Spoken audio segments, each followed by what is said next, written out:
Well, good morning, Chestnut Grove Baptist. How are you? It is good to see you. It is good to be back. Thank you so much, Zach, for the reintroduction. It is a gift for me to be with all of you this morning. My name is Michael Cheuk, and for some of you, I am an unfamiliar face, but I have had a special bond with your church for many years through my good friend, Lance King. Lance and I started pastoring around the same time, 2005 for me at Farmville Baptist, and then, of course, 2006 for Lance here at Chestnut Grove Baptist. And for years, a group of us would gather together, pastor, friends would gather together in a monthly peer learning group where we would come together and talk about our ministries and how we could help and learn from one another. And Lance hosted this group. This is a picture of us actually at Chestnut Grove. You might recognize some of the trees in the background. Maybe not after the tornado and the derecho, but anyway. Right here, down in your fellowship hall. And we would sit at one of those long tables over pizza and lots of coffee. And Lance would often lead us to the counter and so that we could get any of the snacks, to hunt for snacks and candy, and then to the church freezer to get the popsicles and the ice cream sandwiches that were many times left over from church fellowships and gatherings. So I'm going to ask the kids for a second. How many of you have snuck to the freezer and got a popsicle or ice cream sandwich?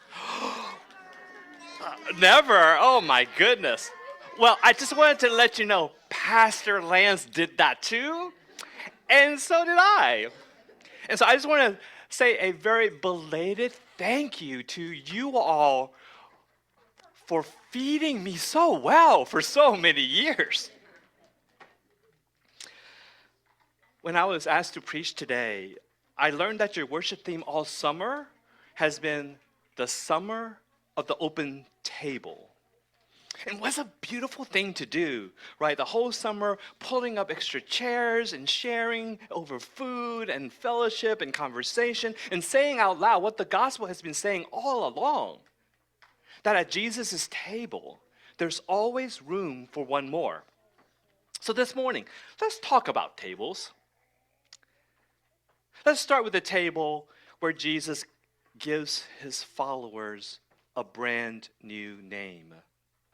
And this happened in the upper room in John 15. Now, Jesus knows that he was about to be arrested and killed, and yet, look at what he is doing, how he's spending his last evening with his disciples. He builds a table.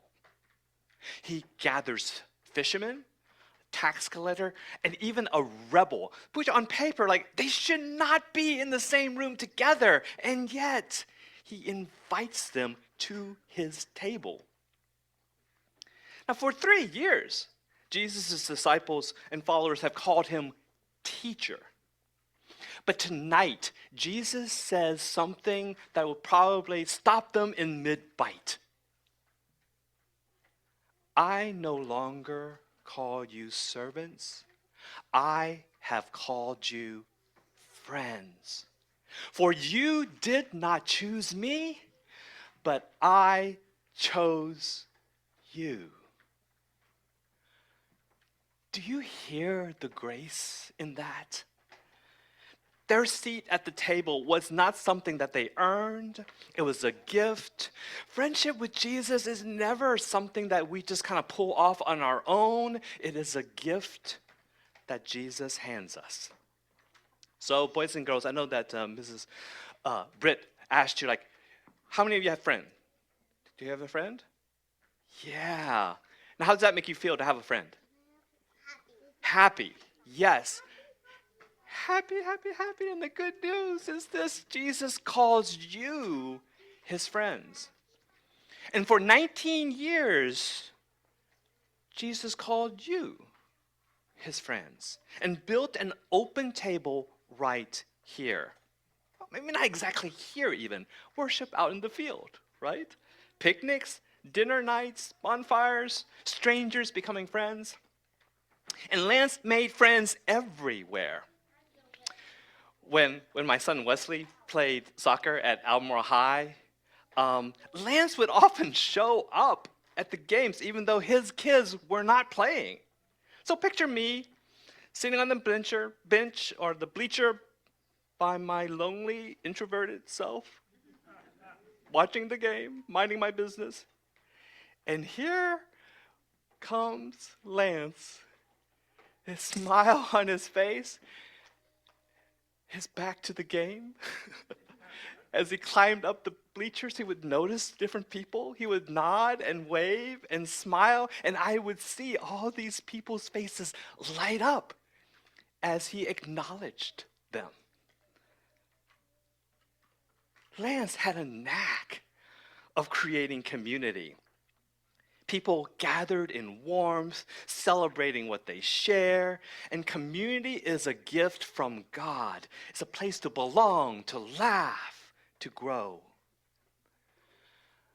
But when that changes, when a chair sits empty, it is worth grieving. Because every table, sooner or later, learns what an empty chair feels like. And that's in Luke 24.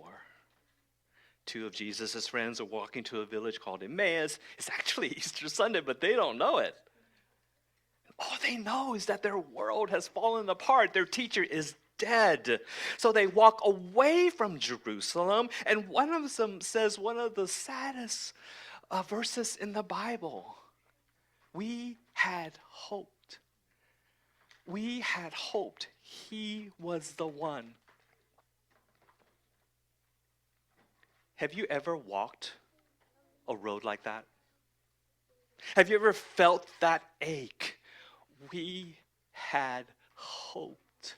We had hoped for a marriage, a diagnosis, a child, a relationship, a dream, a friend. Almost a year ago, this whole church family stepped onto that sad road together. And in just a few days, this coming Saturday, August the 22nd, it will be 1 year since Lance left home and went home to God. And many of you, I suspect, still feel his empty chair at the table. But watch what holds these two friends together on that road to Emmaus. It was not a plan, it was not a celebration. It is their shared sadness.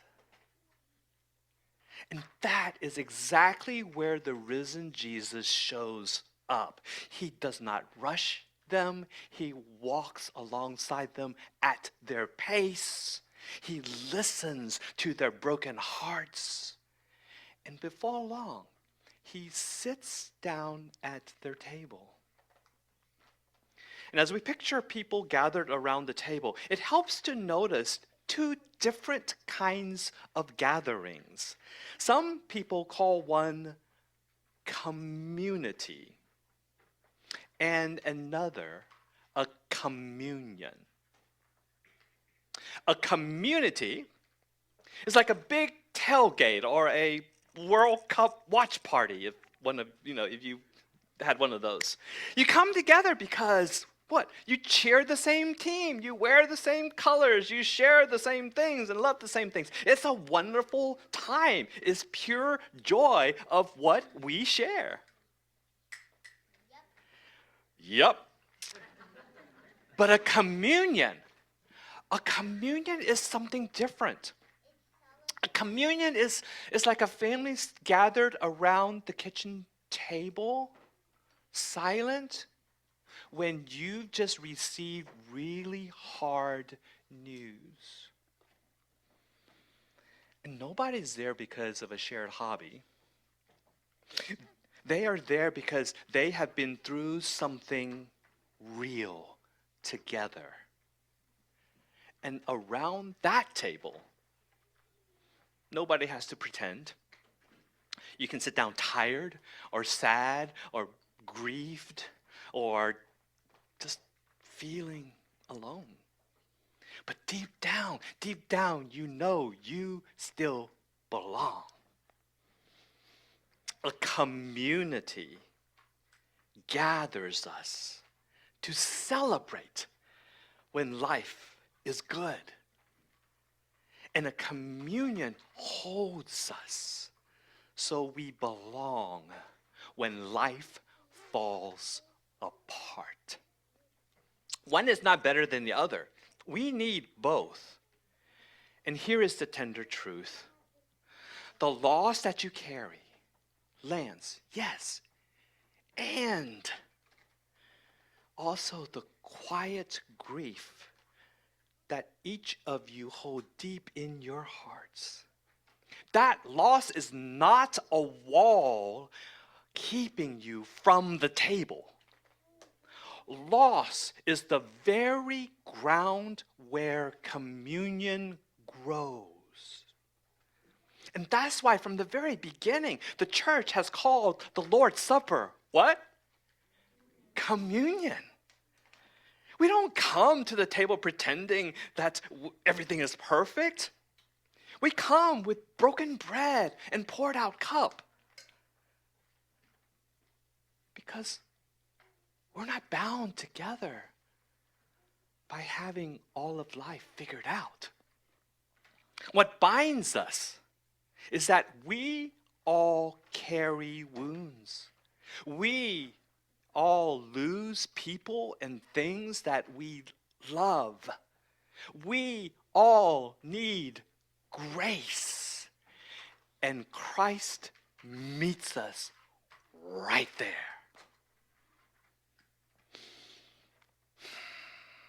Now, don't miss the most beautiful surprise in the whole Emmaus story.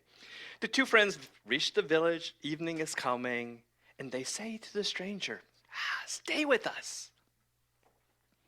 Do you see who is who? The friends are the hosts. They're the ones inviting and opening the door. The stranger is their guest. But when they sit down, Luke then says, the guest took bread, gave thanks, broke it, and gave it to them. And just like that, the table was turned. The guest became the host.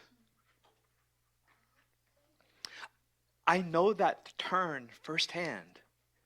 Back in 2015, I was a pastor going through a painful season. There was conflict, and I felt like I had lost the confidence of many of my church's leaders. And at one of our pastor peer learning meetings, this time I was hosting it at my church, I brought a draft of my resignation letter. And I invited my friends to listen and to give me their thoughts. And in that letter, I had written that my stepping down would give the church a chance to find the pastor they deserved. And when I read that line out loud, Lance looked at me, not with pity, but with kindness. And he smiled, and he said, I'm struck that you think you don't deserve them. Maybe it's the other way around. And at that moment, around that table, Lance became the host.